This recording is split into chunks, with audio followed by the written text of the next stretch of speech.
Depuis la venue de la religion musulmane, il leur a toujours été interdit de manger le porc.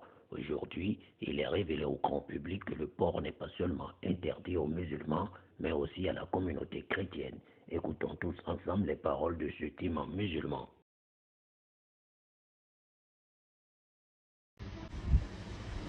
Le porc est interdit dans la Bible. Ésaïe 66, 17, vous ne devez pas manger le porc. Sourate 16, verset 115, nous on ne mange pas le porc. L'alcool est interdit dans la Bible. Ésaïe chapitre 5, verset 22. Ceux qui ont de la bravoure pour aller boire de l'alcool, malheur sur eux. Luc chapitre 1, 15. Jean-Baptiste ne boira ni vin ni liqueur enivrante, car il sera rempli du Saint-Esprit. Tout chrétien qui est rempli du Saint-Esprit, normalement, ne doit pas boire l'alcool. Vous ne le saviez pas? Non. Est-ce que vous savez que dans Exode chapitre 3, verset 5, Dieu dit à Moïse, enlève tes chaussures parce que tu es dans un lieu saint. Conformément à la pratique des musulmans dans la mosquée, enlevez vos chaussures avant d'aller prier. C'est que toi, madame, tu ne le faisais pas parce que tu rentrais avec les chaussures à l'église.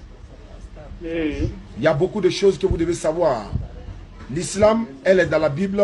C'est la seule voie du salut pour l'humanité. Jésus n'était pas chrétien, il était musulman. Selon la Bible. Parce qu'il a été circoncis 8 jours après sa naissance. Luc 2, 21. Les musulmans sont circoncis. Jacques chapitre 5, verset 3. Ou Galates 2, 3. Ou bien Galates 5, 3 si je ne me trompe pas. Paul dit, tous ceux qui se font circoncier, Christ ne les servira à rien. Or, Jésus lui-même a été circoncis. Ils vont dire non, c'est la circoncision du cœur. Ça, c'est un autre débat. Devenir musulman, tu vas prier dans la même mosquée que tous les musulmans du monde. Tu vas adorer le même Dieu que tous les musulmans du monde. Tu vas rentrer dans les mêmes mosquées que tous les musulmans du monde. Tu vas aller au pèlerinage dans le même lieu de pèlerinage que tous les musulmans du monde. Tu vas te voiler comme toutes les femmes musulmanes du monde. Mais étant donné que vous êtes évangélique, j'espère, je suppose. Oui, je suis pas d'accord. Parce que étant évangélique, vous ne pouvez pas prier dans une église catholique. Bon, là, je ne sais pas trop, puisque je ne changeais pas, non.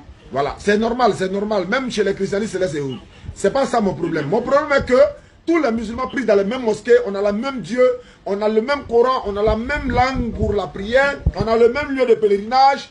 Il peut y avoir des divergences entre les musulmans dans certains détails.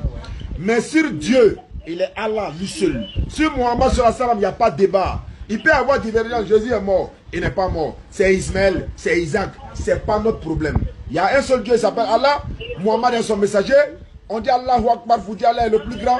On se procède de la même manière parce que l'islam qui est dans la Bible n'est pas pratiqué par les chrétiens.